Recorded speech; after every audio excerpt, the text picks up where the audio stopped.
Hello, പഴുത്ത പപ്പായയും ക്യാരറ്റും ഉപയോഗിച്ച് നമുക്കൊരു കോക്ടെയിൽ ഉണ്ടാക്കി നോക്കിയാലോ. അതിനുവേണ്ടി പപ്പായയും ക്യാരറ്റും അരിഞ്ഞു വെച്ചിട്ടുണ്ട്. ഈ അരിഞ്ഞു വെച്ച ക്യാരറ്റ് ഒന്ന് വേവിച്ചെടുക്കുക. വേവിച്ചെടുത്ത ക്യാരറ്റ് ജാറിലേക്ക് ഇടുക.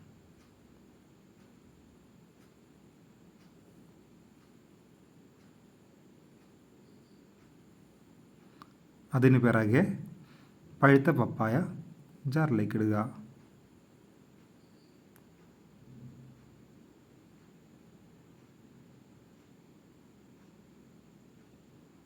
കുറച്ച് ഐസ്ക്രീം ചേർക്കുക.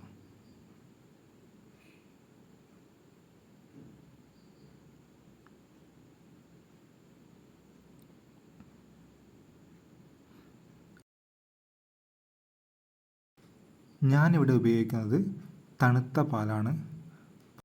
ഫ്രീസറിൽ വെച്ച് തണുപ്പിച്ച് കട്ടയാക്കിയ പാലായാലും ഉപയോഗിക്കാം.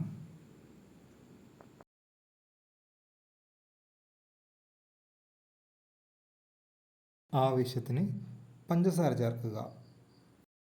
ഇനി ഇതൊക്കെ മിക്സിയിൽ ഒന്ന് അടിച്ചെടുക്കുക.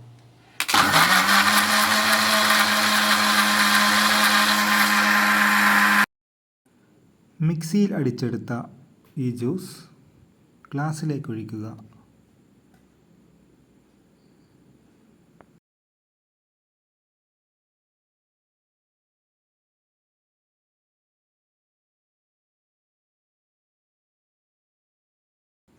കുറച്ചുകൂടി ഒന്ന് രുചി കൂട്ടുവാൻ വേണ്ടി പോമോഗ്രാനൈറ്റ്, കാഷ്യൂ നട്ട്സ്, കിസ്മിസ് ഒക്കെ ചേർക്കുക.